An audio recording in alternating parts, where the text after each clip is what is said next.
यीशु सहाय praise the lord. आप सबों को केरल से परमेश्वर का वचन सुनने के लिए हार्दिक स्वागत करता हूं।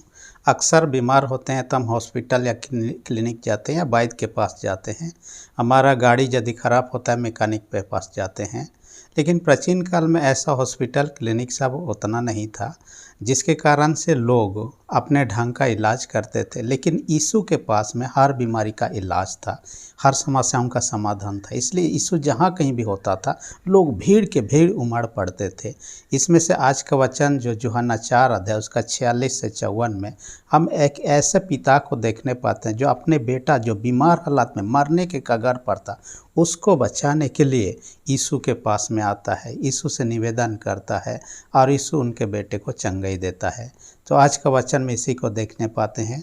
ये घटना होती है काना नगर में, जहाँ यीशु मसीह ने अपना पहला आश्चर्य काम यानी पानी को दाखरस बनाया था, उस जगह पर होता है। यीशु 2 दिन पहले ही ऐसा दिखाई देता है कि वो सामरिया के क्षेत्र में था, फिर गलील क्षेत्र में काना में आता है। और काना ज़्यादा दूर नहीं था अपना जो नासरत ये से। और कहा जाता है कि ये व्यक्ति जो कि यीशु के पास में आता है अपने बेटा को चंगाई दिलाने के लिए, वो कफरनहूम का रहने वाला था। और कहा जाता है लगभग 40 किलोमीटर की दूरी पर था कफरनहूम, और वहाँ से आता है। उस समय तो आजकल का जैसे बस गाड़ी बाइक इत्यादि नहीं था, लोग घोड़ा या तो दूसरे साधन से आया जाया करते थे। ज़्यादातर लोग पैदल चलते थे। यदि कोई व्यक्ति 40 किलोमीटर उस समय में पैदल चलता तो दिन भर भी लग सकता था। परंतु हो सकता है ये व्यक्ति राज कर्मचारी था, यानी कि राजा के अधीन में काम करने वाला। ये राजा जो था वो हेरोदेस अंतिपास के अधीन में था, परंतु किस पोस्ट पर था एग्जैक्टली यहाँ पर वर्णन हमें नहीं पता, लेकिन तो अच्छा पोस्ट पर रहा होगा। उस व्यक्ति के पास में हर दिन लोग आते होंगे अपने काम के सिलसिले में, लेकिन इस व्यक्ति को यीशु के पास में आ जाना पड़ रहा है। यीशु जो एक बढ़ई का बेटा था, खुद बढ़ई भी काम करता था, उसके पास में यानी बड़ा होकर भी उनको यीशु जैसे एक नॉर्मल व्यक्ति के पास में आना पड़ रहा है। हालांकि परमेश्वर के दृष्टिकोण से देखे यीशु महान था, परंतु लोगों का दृष्टिकोण से देखे तो लोग उनको उतना महत्व नहीं देते थे। लेकिन उसके पास वो जानता था यीशु के पास में समाधान है, क्योंकि काना नगर में यीशु पहले भी आश्चर्य काम कर चुका था और दूसरे जहाँ भी होता था उसका समाचार इधर उधर फैलने लगा था। इसलिए यीशु के पास में आने से उनका समस्या का समाधान होगा ये जानते हुए उसके पास में आता है। जो भी है, लेकिन तब उसके पास में आता है, समस्या का समाधान निकालता है। आज का जो वचन है उसका शीर्षक मैंने रख दिया अधिकारी के बेटे का चंगाई। अधिकारी के बेटे का क्या अधिकारी था, लेकिन सरकारी अधिकारी तो था, राजा के अधीन में काम करने वाला व्यक्ति था और ये यीशु के पास में था। इस वचन के अंदर, इस शीर्षक के अंदर 2 पॉइंट पर हम चर्चा करने वाले हैं। सबसे पहला पॉइंट है विश्वास के साथ यीशु से मदद मांगना। विश्वास के साथ यीशु से मदद मांगना यानी वो विश्वास करता था, इस कारण से यीशु के पास में आया।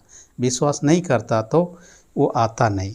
ऐसे भी यीशु मसीह के जब बात करना शुरू करने वाला था तभी यीशु मसीह ने कहा तुम लोग आश्चर्य काम या तो अद्भुत काम देखकर ही विश्वास करोगे। इस प्रकार माने कि सबों को बोलने लगा। ऐसा लगता था कि इस व्यक्ति अपमान समझेगा, लेकिन इन्होंने अपमानित नहीं समझा और अपने बातों को यीशु के पास में रखा कि मेरा बेटा बीमार है, मरने पर है, इसलिए आइए मेरे घर में आइए, चंगाई दीजिए। उनको लगता था यीशु वहाँ पर जाएंगे तो चंगाई हो सकता है, इतना दूर से तो क्या पता होगा कि नहीं होगा। उनके पास में कोई ये नहीं था और यीशु ने उनको क्या उत्तर देता है, जा तेरा बेटा जीवित है। यानी कि वो बीमारी से मरने वाला नहीं है, बीमारी से चंगाई होकर जीवित रहेगा, उनका कहने का। और उन्होंने कोई डाउट नहीं किया, कोई सवाल भी नहीं पूछा। आजकल तो हम क्या करते हैं कि कोई वचन पर कई प्रकार के तर्क वितर्क करने लगते हैं और कई बार हमें वचन पर भी संदेह होने लगता है, ईश्वर के प्रतिज्ञाओं पर संदेह। इन्होंने ऐसा नहीं, यीशु के बातों का संदेह नहीं किया, सीधा निकल गया। जाते जाते आधा रास्ते में उसका एक नौकर था, वो उधर से आते हुए जैसे उसका बेटा चंगाई हो गया, वो नौकर आके इसको बताने के लिए आ रहा था, रास्ते में ही उनको मिला और उन्होंने समाचार दिया तुम्हारा बेटा ठीक हो चुका है, जीवित है। किस घड़ी हुआ बताया तो इस घड़ी हुआ। तो उस व्यक्ति को पता चल जाता है कि यीशु ने जब कहा जाइए तेरा बेटा जीवित, उसी घड़ी वो चंगाई पाया है। और पूरे घराने समेत प्रभु पर विश्वास किया।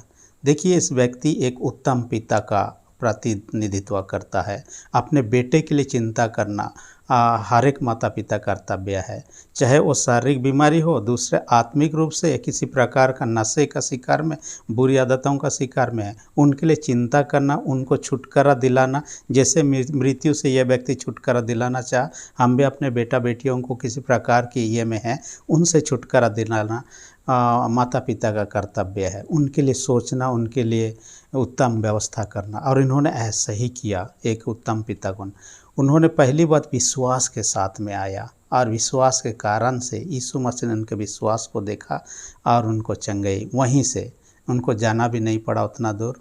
देखिए, कई बार यीशु मसीह को हम देखने पाते हैं, लोगों को कहा दिया और ये चंगाई पाए।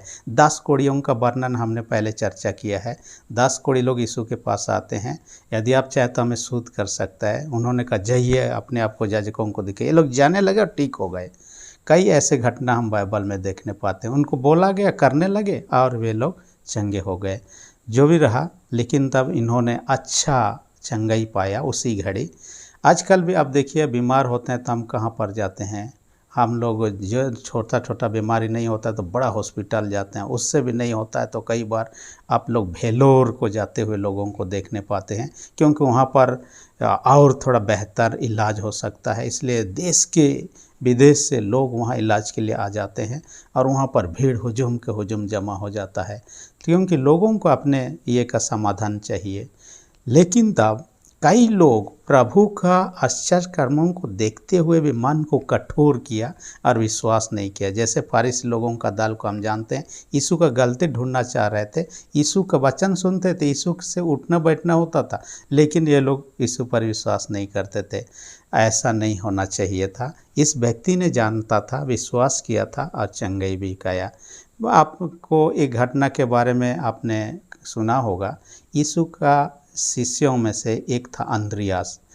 बाकी जितने भी शिष्य थे अलग अलग देश में वे लोग सेवा के लिए निकल गए।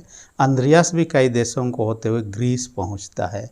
कहा जाता है ग्रीस का एक जगह है पैट्रस, और पैट्रस का उस समय का राज्यपाल जो था और वो था एगमस।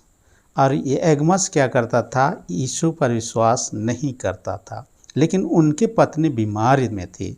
इसलिए जब अंद्रियास वहाँ आता है, लोगों ने बताया कि राज्यपाल का पत्नी बीमार हालत में है, और राज्यपाल को कहा गया तो ये जाकर उनके लिए प्रार्थना करते हैं, वो चंगाई पा जाते हैं। राजा इससे पहले मेरा पत्नी मर जाने से मैं भी मर जाऊंगा ऐसा बोल रहा था, लेकिन उसका पत्नी चंगाई हो जाने से खुश से नहीं होता है। इसके बाद में देखा जाता है उस राज्यपाल का जो छोटा भाई था वो भी बीमार हालत में, तो उनको भी चंगाई करते हैं। इसके बाद तो राज्यपाल बहुत गुस्सा हो जाते हैं, पकड़ लेता है अंद्रियास को और उसको क्रूस में लटका देता है, यानी कि ऐसा गुना चिन्ह वाला क्रूस में। इसलिए ऐसा वाला क्रॉस को सेंट एंड्रू क्रॉस के नाम से भी जाना जाता है। देखिए, जिस व्यक्ति ने जिनका भला किया वो प्रभु का महिमा धन्यवाद करने के बजाय, जैसे कि इस व्यक्ति को देखने पाते हैं, उसका बेटा चंगाई होने का पूरा परिवार प्रभु में विश्वास किया, लेकिन उस व्यक्ति ने क्या किया? उसको क्रूस में लटका के मार डाला। तो कई बार ऐसा ही होता है, लोगों का मन कठोर हो जाता है, जितना आश्चर्य कम देखने के बावजूद भी, लेकिन उनका न्याय अंतिम दिन में परमेश्वर करने वाला है। इसलिए अपने हृदय को कठोर न करें। हर दिन आपके मेरे जीवन में परमेश्वर नई नई आशीषों को देता है, नई नई कामों को करता है। हम छोटे से छोटे चीज़ों को ध्यान देंगे, तब पता चलेगा कि परमेश्वर ने कितना हमारे जीवन में आशीष दिया है। इसलिए उनके आशीषों को नहीं भूलना चाहिए, उनका धन्यवाद करना, महिमा करना चाहिए उनके। दूसरी विशेष बात जो इसमें क्या कहता है, दूसरी विशेष बात में क्या कहता है? विश्वास और आज्ञाकारिता का परिणाम कहता है। यानी कि ना केवल इस व्यक्ति ने विश्वास किया, इन्होंने आज्ञाकारिता रहा। जैसे यीशु ने कहा जा तेरा बेटा जीवित है, उसी घड़ी विश्वास करके निकल गया, आदेशों का पालन किया, आज्ञा का पालन किया। और प्रभु ऐसा ही चाहता है, ना केवल विश्वास, हम आज्ञाकारी भी बने। कर्म बिना विश्वास मारा हुआ या व्यर्थ है, जो कहता है इसी बात को। इब्रानी 11:6 में क्या कहता है? विश्वास के बिना परमेश्वर को खुश करना अनहोना है। इसलिए जो परमेश्वर के निकट आते हैं उनको विश्वास करना अनिवार्य है। कईयों को संदेह होता है। याकूब 1:6-7 में 6 और 7 में क्या कहता है, संदेह करने वाला समुद्र के लहर के समान, समुद्र का पानी जैसे लहर से हिलते डुलते, वो व्यक्ति विश्वास में स्थिर नहीं रह सकता। 7 पद में क्या कहता है, ऐसा व्यक्ति परमेश्वर से कुछ पाने की उम्मीद नहीं करना चाहिए, ऐसा कहता है। इसलिए हम परमेश्वर के सन्मुख आते हैं तो विश्वास करना अनिवार्य है, तब हमारे जीवन में प्रभु का अद्भुत कामों को देख सकते हैं, जान सकते हैं। यहाँ पर देखने पाते हैं तुरंत जैसे उन्होंने आज्ञाकारी बनना, आपको मुझे भी हमारे जीवन परमेश्वर ने किया है, विश्वास के साथ आज्ञाकारी बने रहना है।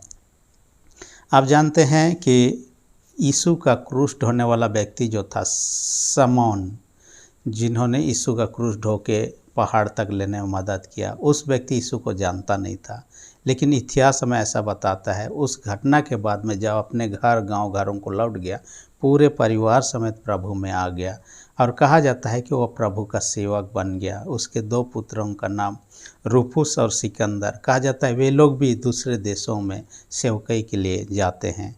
पूरे परिवार के जीवन में परिवर्तन आता है क्योंकि उन्होंने प्रभु के उन महान कार्यों को देखा, जो कुछ हुआ था, जो चीज़ जाना, उसके आधार पर प्रभु पर विश्वास किया। इसलिए आज आपको मुझे भी प्रभु से उन अद्भुत कामों को देख चुके हैं प्रतिदिन के जीवन में छोटे छोटे के द्वारा। इसलिए हम ना केवल अपने बेटों के, अपने संतानों को भी उसके पर विश्वास में लाने की आवश्यकता। इस व्यक्ति ने पूरे परिवार के साथ विश्वास किया। मैं एक व्यक्ति का नाम लेना चाहूँगा। एक सम्राट था जिसका नाम कॉन्स्टेंटाइन और उसके माताजी का नाम हेलेन।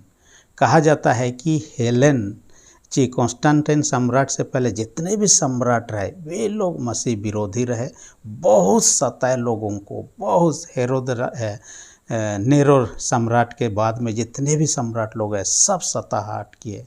लेकिन जब कॉन्स्टेंटाइन सम्राट है उन्होंने मसीहियत को अपना लिया। हालांकि शुरुआत में वो नहीं करता है, लेकिन इसका वजह था उसकी माँ। उसकी माँ बहुत ही धार्मिक महिला थी और कहा जाता है कि उस महिला के शिक्षा का असर इस कॉन्स्टेंटाइन के जीवन में पड़ा। वही महिला यरूशलेम जाती है और वो क्रूस जिसमें यीशु मसीह को लटकाया गया था उस क्रूस को ढूंढ के निकालती है। और कहा जाता है कि जिस कीलों से यीशु को ठोका गया था उन कीलों को भी उन्होंने कलेक्ट करने का कोशिश किया।